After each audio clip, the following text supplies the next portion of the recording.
laksanakan bos, kayak gitu. Ya, karena badan ini itu pelayan kita juga. Ya, jadi dia hanya siap bos aja gitu kan. Pikiran positif siap, pikiran negatif juga siap. Jadi dia tidak tahu mana yang baik, mana yang buruk sebetulnya. Ya, jadi tinggal kitanya mau seperti apa. Pilihannya ada di tangan kita. Informasi apa saja yang kita yakini, kita yang memilihnya. Ya, sehingga jalan kehidupan kita tuh mau seperti apa rasanya. Ya, kan tujuannya saya nih, nggak tahu yang lain, tadi mau bilang kita, nggak tahu kan masing-masing beda ya. Kalau saya kan kehidupannya mau umur berapapun tetap bahagia, sehat, lapang, sejahtera gitu ya, tidak tergantung sama orang, termasuk nanti kemudian hari saya tidak tergantung juga sama anak, saya tetap produktif dan lain sebagainya ya. Tapi kalau misalnya ada juga kan yang punya pikiran ya, bahwa anak itu bisa jadi aset yang akan suatu hari nanti, atau jadi investasi yang suatu hari nanti bisa mengurus kita ya. Kalau kita sakit, anak ya, nanti yang ngurus dan lain sebagainya. Itu Anda sudah tersetting. Ya, dan bisa jadi kejadian Anda jadi sakit-sakitan dan anak yang ngurus nanti gitu kan. Kan repot juga ya. Jadi silahkan Anda keluar dari konsep waktu itu, Anda setting sendiri ya, dan mohon izin gitu kan. Kalaupun meninggal pun ya, kalau meninggal pun ya meninggal dengan tenang ya. Bisa aja dalam keadaan sehat, tahu oke, saya udah misinya udah selesai nih. Yaudah siap, saya ambil ya. Tolong saya ambil misalnya. Nah, kalau sudah ada di kesadaran seperti itu enak tuh ya. Jadi jangan punya pikiran kalau meninggal tuh harus sakit-sakit dulu gitu kan. Enggak ya. Banyak kok ya buktinya kalau saya sih, nenek saya, bapak saya itu nggak sakit-sakit dulu ya. Jadi semua keduanya dalam keadaan tidur. Enak banget. Ya. Ya ngagetin tapinya memang gitu ya. Tapi ya karena tidak semua di keluarga saya pun kan ada di level kesadaran yang sama gitu kan. Jadi ketika itu saya ada di sana, ya alhamdulillah karena saya sudah banyak belajar, ya saya cukup tersenyum saja gitu kan. Ikut bahagia malah gitu. Gitu kira-kira. Oke, jadi waktu di sini ini sebuah kesepakatan. Ya, oke. Jadi waktu yang sebenarnya itu yang mana sih? Gitu ya pertanyaannya. Waktu yang sebenarnya itu yang ada di bumi ini dan ada di langit sana, kalau kita ke sana tuh yang mana? Ya. Nah, ini yang saya akan ajak ya. Saya akan ajak. Kita akan hancurkan konsep waktu yang di dunia ini ya. Jadi hancurkan itu bukan benar-benar menghilangkan gitu ya. Karena kita tetap hidup dengan kesepakatan di dunia ini karena memang kita lagi hidup di sini gitu kan. Maksud saya itu tidak menjadi sebuah ketergantungan atau sebuah keharusan gitu. Contohnya apa? Contohnya Anda kalau lagi punya janjian nih, ada teman Anda yang nggak tepat waktu, Anda marah ya, misalnya gitu. Kenapa? Anda sudah terpenjara sebetulnya, sedang jadinya sangat mengikat. Anda sedang diikat oleh konsep waktu yang ada di sini. Ya. Contohnya ada bahasa-bahasa tentang tepat waktu. Ya. Nah, tepat waktu itu tuh tepat segalanya gitu. Bukan jam 12 teng itu tepat waktu. Misalnya Anda sedang janjian sama klien atau sama siapapun lah gitu kan ya. Terus janjinya jam 12 misalnya. Pas di makan siang. Terus tiba-tiba dia datang misalnya 12:30. Kalau bagi saya, itu tepat waktu bagi saya. Ya, itu tepat waktu. Kalaupun memang misalnya tidak datang, ya, berarti belum berjodoh aja. Ya, tidak menjadi stres yang wah gimana.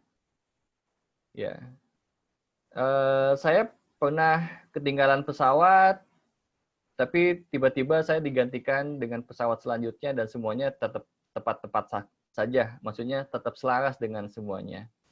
Saya pernah ketinggalan pesawat dan saya benar-benar nggak bisa pergi lagi. Oh, ternyata ada sesuatu hal yang tepat yang membuat saya memang tidak perlu ke sana. Jadi hati-hati dengan konsep tepat waktu itu tuh, ya. Sehingga kadang-kadang Anda tuh kalau terikat dengan waktu, terlalu terikat dengan waktu, gampang stres karena waktu.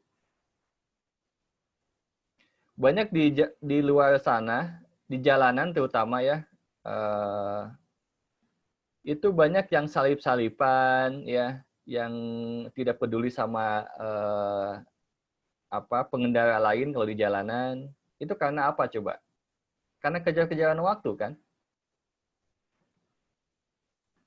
Jadi mereka fokus bagaimana supaya tepat waktu menurut versi mereka. Ya, di pikirannya tentang waktu itu, waktu yang di sini. Sehingga semuanya itu tidak menyadari tentang keberadaannya. Ya. Tentang keberadaan rasa, tentang keberadaan empati, tentang keberadaan kepedulian, tentang keberadaan empati sama orang, itu nggak ada. Dia tidak merasakan itu sebagai manusia. Dia seolah-olah dia fokus ke waktu dan tidak mempedulikan itu, mengabaikan itu. Malah mungkin hilang, bisa jadi, atau terendapkan di situ. Ya. Dan Anda kalau memang kita dengan kesepakatan ini perlu ya diusahakan sebaik mungkin memang sesuai dengan kesepakatan tepat waktunya. Tapi kan ada sebuah kejadian-kejadian yang bisa tepat waktu di waktu yang lebih luas maksudnya ya, yang lebih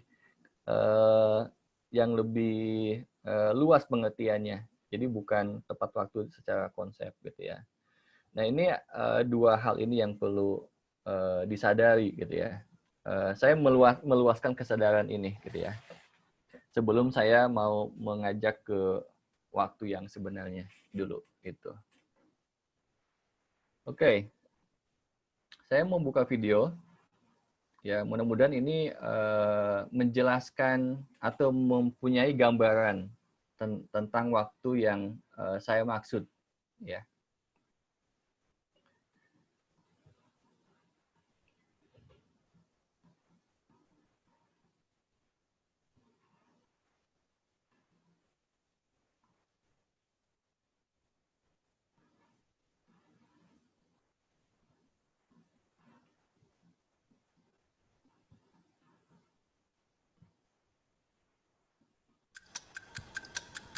Sebentar, ini kedengaran nggak? Ada gambarnya nggak? Ada gambarnya nggak? Ada. Oke, mohon di mute lagi. Mute. Oke.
Oke. Ada pendapat dulu tentang itu? Apa yang bisa ditangkap dari situ? Boleh, Kang? Boleh, Kang Habibie. Iya. Jadi, ya dari ilustrasi video itu menggambarkan bahwa si seseorang tadi dia dikendalikan oleh angka-angka yang dibentuk oleh mesin. Iya. Setelah kemudian dia menyadari dari skenario-skenario yang terjadi ketika dia fokus terhadap mesin itu, akhirnya dia menemukan jawaban bahwa waktu yang sebenarnya itu adalah melihat alam semesta ini. Dia bisa terbebas, tidak terkendalikan. Kembali back to nature. Gitu. Artinya, lepaskan semua konsep-konsep yang ada dibentuk oleh mesin-mesin itu. Ya, mungkin jangan artinya kita harus di bawah kendali gitu loh, di bawah kendalinya. Iya. Itu intinya, gitu Kang. Terima kasih Kang. Oke, sip. Terima kasih Kang Bibi. Yang lain ada?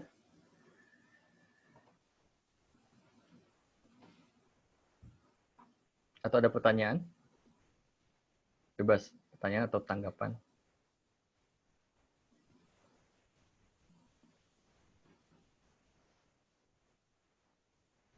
Oke. Jadi tadi terlihat bahwa dari bangun pagi ya, dari mulai melek ya, mungkin ini juga terjadi dengan Anda ya. Saya harus ngapain di jam sekian, jam sekian, jam sekian, jam sekian, gitu ya. Tentang waktu besok saya perlu ngapain juga. Usia anak-anak ya, menjelang saya dalam usia ini dan itu, saya perlu ngapain. Semuanya menurut saya itu waktu itu sangat yang yang membelenggu kita. Waktu itu coba disadari, waktu itu lebih banyak yang Anda pikirkan kan, yang berkaitan dengan waktu. Apapun tentang kesehatan, tentang finansial, tentang hidup dan mati, tentang pekerjaan, dan lain sebagainya itu berhubungan dengan waktu. Ya, jadi apa yang terjadi? Ada disibukkan, ya. Anda disibukkan dengan sebuah keadaan, ya. Dengan keadaan itu berkaitan dengan waktu-waktu yang disepakati tadi. Ya, jadi Anda ada kata-kata telat misalnya kan. Telat itu kan kesepakatan juga, ya. Kesepakatan yang menurut kesepakatan waktu yang ada di sini. Ketika telat, apa yang terjadi? Ya, sebuah keadaan muncul. Dan Anda akhirnya terbelenggu dengan itu dan tertrigger lah dan lain sebagainya, ya. Takut dihukum, takut proyeknya jadi gagal dan lain sebagainya, ya. Akhirnya kita dikendalikan lagi, ya, dengan itu. Jadi kita lebih banyak keluar akhirnya konsentrasinya, fokusnya itu, ya. Sekali lagi ini bukan mengesampingkan si waktu yang disepakati, ya. Maksud saya ini kita akan luaskan kesadaran tentang waktu yang sebenarnya, gitu ya. Jadi Anda tidak dibuat stres gitu ya, tidak dibuat jadi terbelenggu di situ. Itu maksud saya ya. Jadi waktu yang disepakati di sini ini sebuah alat ya, sama kayak pikiran, perasaan, ego. Jadikan sebuah alat, bukan kita yang diperalat oleh waktu. Ya. Nah, tadi dalam cuplikan tadi, akhirnya ketika dia menghancurkan waktu dan lepas sebenarnya ya, tadi itu dia lepas dengan waktu itu, dia akhirnya bisa melihat sesuatu yang lebih nyata, ya, yang lebih nyata. Dia bisa menikmati keberadaan dirinya. Ya, sekali lagi dia bisa menikmati keberadaan dirinya. Mungkin langkah by langkah, ya, step by step, cara melihatnya, ya. Karena di sininya sudah lepas, ya. Dia melihat langit, ya. Kalau dia konsentrasinya waktu, ya, meskipun Anda ada di luar rumah Anda di situ, Anda melihat ke depan, tapi pikiran Anda sedang melihat waktu sebetulnya. Sedang melihat, maksudnya konsep waktu. Sedang melihat pekerjaan, sedang melihat jadwal Anda dengan siapa dan lain sebagainya di pikiran. Makanya Anda pernah kan, Anda di satu tempat, tapi pikirannya kemana? Anda tidak di present moment pada saat ini. Anda tidak merasakan keberadaan diri Anda sepenuhnya. Tidak merasakan nafas Anda sepenuhnya. Tidak merasakan hidup Anda sepenuhnya. Tidak bisa merasakan ketika makan dan minum itu menikmati sepenuhnya. Dan lain sebagainya. Ya. Belum lagi Anda diajak untuk kalau lepas dari waktu yang disepakati itu, Anda mungkin akan menyadari detak jantung Anda akan menyadari posisi tubuh Anda yang nyaman dan tidak nyaman itu seperti apa. Ya. Jadi ini sebenarnya pelajaran yang nyambung dengan sebelum-sebelumnya, yaitu tentang kewaspadaan, tentang mengamati, ya, sadar sepenuhnya. Jadi ketika Anda masih terikat dengan konsep waktu yang ada di sini, ya, itu akan mengurangi kesadaran Anda akan keberadaan Anda, akan hidup Anda, akan keindahan ciptaan Tuhan di sini dan lain sebagainya. Ya. Anda pernah nggak ketika Anda nyetir atau di mobil, Anda fokusnya ke waktu terus misalnya. Padahal di langit lagi bagus. Ya. Anda tidak merasakan langit yang bagus ya itu misalnya. Kenapa? Karena Anda sibuk di sini. Nanti gimana ya kalau gini? Nanti habis ini gimana ya? Terus aja gitu sibuk di situ. Tentang Anda sibuk di masa lalu, Anda pun sibuk di masa depan. Mengkhawatirkan masa depan. Nanti gimana? Nanti gimana? Nanti gimana? Anda ada di sini tapi tidak present moment. Ya. Tidak merasakan keberadaan diri Anda sepenuhnya. Itu yang maksud present moment tuh. Gitu. Ya. Jadi ketika Anda pun di sini, ketika lagi ikutan kita sharing dengan teman-teman semuanya di sini, ya, pikiran Anda apakah sudah present moment apa belum? Ya, atau masih di sininya masih membahas masa lalu dan masa depan, ya, tidak benar-benar sepenuhnya mindfulness ada di sini, ya. Merasakan nafas Anda, merasakan tulang punggung Anda, merasakan kaki Anda, merasakan ruangan dan sekitarnya, ya. Seperti itu. Ya, jadi so apa sih yang sebenarnya kalau gitu waktu itu? Jadi waktu yang sebenarnya adalah proses. Ya. Sebuah proses. Jadi antara saya menggerakkan tangan ini ada waktunya kan? Dari sini ke sini. Kalau konsep kesepakatan waktu di dunia ini adalah waktu 1, 2, 3, 4. Misalnya 3 detik lah saat kalau di hitungan detik itu sebenarnya 1001, 1002, 1003. Nah, 3 detik dari sini ke sini. Mungkin Anda melihatnya bisa jadi beda ya. Bisa lebih lama lagi karena kan ada delay juga kan ya. Kita tuh sekian detik di Zoom. Bisa aja melihat itu 4 detik bisa aja kan di situ. Jadi relatif banget. Ya. Tapi waktu yang sebenarnya adalah ya proses dari sini ke sini, hanya proses aja. Tapi proses ini akhirnya disepakatilah gitu kan. Di dunia ini dengan konsep karena ada matahari itu sebetulnya ya dan bulan dan gravitasi dan jadi hitungan-hitungan lah gitu ya. Jadi sains ya, sainsnya di sini kan. Jadi gaya itu misalnya apa kali apa itu kan masa kali waktu misalnya dan sebagainya.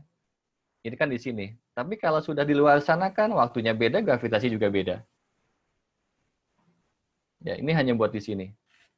Nah, tapi bahwa saya ada di bulan sana, ketika saya menggerakkan ini, inilah waktu. Jadi proses ini waktu. Jadi ada zat waktu. Nah, zat waktu itu adalah keberadaan dirinya juga. Ya.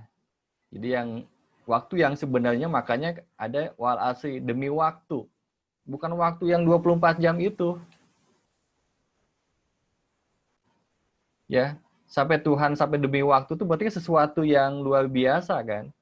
Jadi bukan hanya cuma demi waktu cuma ini, bukan.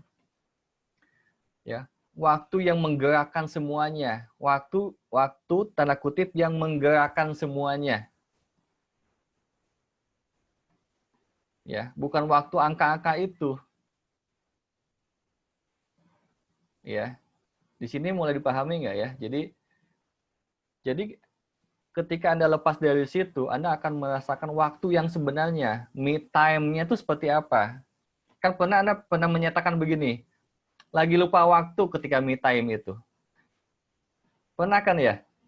Lagi lupa waktu, berarti Anda sedang melupakan waktu yang ada di jam dinding itu 24 jam gitu kan. Gitu. Ya, Mbak Lisa ya. Ya. Oke, seperti itu. Ada pertanyaan atau tanggapan, Mbak Lisa? Ya, sedikit mungkin nambahin. Jadi yang mungkin waktu itu bisa dibagi, nggak tahu, tapi saya ada waktu biologis dua yang sebenarnya yang buat saya agak bukan penting ya, yang bisa diukur seperti tadi misalnya, itu apa sih namanya 24 jam. Jadi itu dibilangnya waktu biologis, ya kan? Nah, kemudian ada satu lagi waktu psikologis. Waktu psikologis itu yaitu yang waktu kita kalau psikologis kita lagi present atau kita sering terseret-seret ke past atau ke future. Nah, itu waktu psikologis namanya. Nah, kalau tadi benar seperti kalau Kang Dani bilang, kita itu hari per hari konsep tentang waktu itu sangat apa ya, Kang? Sangat udah ini banget. Iya, jadi benar-benar jadi belenggu. Ya. Menekan banget. Mengikat gitu ya. Mengikat. Nah, jadi seperti tadi kita bilang, kalau kita misalnya aja nih kita asik kalau lagi main piano sampai lupa waktu. Terus apalagi kalau kita lagi main ini aja game, misalnya game di HP juga kita bisa lupa waktu gitu kan. Iya, betul. Nah, jadi kadang-kadang kita apa sih? Nah, jadi pada waktu Kang Dani bilang itu cuma proses aja gitu kan. Nah, seperti saya yang dididik sama orang tua yang sangat harus tepat waktu nih, Kang, kadang-kadang. Oh, iya. Gimana tuh, Mbak? Itu dimarah-marahin terus deh, pokoknya 5 menit telat aja buat kita. Iya. Jadi itu tuh, beban banget, kalau udah buat janji tuh sama bapak tuh jadi beban banget kitanya gitu loh. Jadi benar-benar jadi benar Kang, ngelihat waktu, terus jadi nggak bisa menikmati benar, apalagi kalau benar-benar ini. Nah, saya pun akhirnya dalam belakangan ini pas ini tadi agak-agak ketampar juga. Saya berusaha juga untuk jadi tepat waktu. Berusaha sekali juga ke anak, betapa pentingnya waktu, kita harus tepat, yang gitu-gitu tuh, Kang. Iya. Jadi memang itu bikin stres tadi, jadi pas Kang Dani ngomong sih jadi lama diem loh, ketampar sama, makanya dari tadi bingung mau iya benar gitu. Iya, gitu aja bener, Kang. Jadi jadi sekarang belajar lagi kan, dapat buat saya nih sesuatu yang pemahaman baru, berarti buat saya juga nggak ada telat, biarpun ini jadi belajar untuk bisa. Tapi belakangan tuh, jadi saya gini, Kang, kalau saya, udah janji jam segini, udah, terus segini baru sampai sini, saya pasti tuh jadi sibuk ngontekin yang saya janjiin itu, maaf ya telat, saya masih di sini, bentar lagi saya udah di sini, yang gitu-gitu, Kang. Iya. Saking ininya nggak menjaga banget itu gitu loh. Saya pikir saya menjadi orang yang harus tepat waktu gitu loh, Kang. Nah, ini pas ini jadi saya jadi agak ketampar-tampar juga sih. Oke sih jadi. Oke. Itu aja, Kang, sharingnya. Oke, gitu ya. Jadi teman-teman juga jadi bahwa bukan mengabaikan kesepakatan waktu yang ada di dunia ini, karena kita sekali lagi kita memang ada di dunia ini Iya, mengikuti benar. hukum gitu ya. Iya. Jadi kayak tadi misalnya memang secara kesepakatan kalau kita telat misalnya dengan konsep waktu yang sekarang, setidaknya ngasih tahu memang ya. Kasih tahu, Iya. mohon maaf ya saya bakal telat dengan konsep sekarang. Itu adalah sesuatu yang memang komunikasi yang perlu disampaikan, gitu kan. Nah, yang saya maksud adalah kita meluaskan kesadaran tentang waktu itu, tentang tepat waktu itu tuh bukan jam 12 teng. Iya. Kadang-kadang ya. Iya. Ya. Iya. Ngerti. Saya jadi dapat banget di situ. Ya. Ya, jadi tepat buat semuanya sebenarnya. Tepat, benar gitu kan. Bisa jadi kalau yang melaksanakan sholat nih misalnya tepat waktunya itu bisa aja ketika misalnya azan zuhur itu jam 12, bisa aja jam 1 tepat waktunya. Iya. Bagi Buat dia orang gitu beda-beda ya. Ya, jadi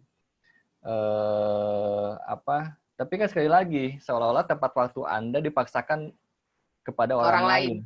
Nah, ya. akhirnya tidak damai. Iya, benar, konflik sendiri. Konflik gitu ya. Jadi kalau memang Anda menyepakati bahwa tepat waktu Anda adalah segitu, ya sudah, Anda lakuin aja, gitu ya. Tapi tidak menjadi suruh orang lain. Ya. Ya, gitu misalnya. Ngikutin waktunya kita. Ya, gitu ya. Ya, benar. Ada beberapa karakter orang itu yang kalau mungkin pernah tahu tentang sanguin ya. Sanguin itu orang yang jarang banget tepat waktu. Iya. Yang tipe sanguin ya. Dan sanguin itu tuh jarang banget ya. Hampir nggak pernah. Orangnya santai, damai bahagia. Ya, tapi dia orang yang santai dan ceria gitu kan. Iya. Ada fungsi lain di dunia ini yang membuat dia memang menghibur kita. Tapi salah satu kekurangannya adalah itu. Nah, bayangkan kalau kita memaksakan tepat waktunya kepada dia. Tepat waktu dia kan ya sesuai dengan mood. Iya kan. Gitu ya. Nah, itu yang perlu akhirnya secara kalau dalam esensinya Islam itu damai, kita bisa damai dengan semuanya gitu ya. Memahami lebih luas dengan kesadaran ini. Iya. Gitu, kira-kira. Oke, makasih Kang. Oke, Mbak Liza.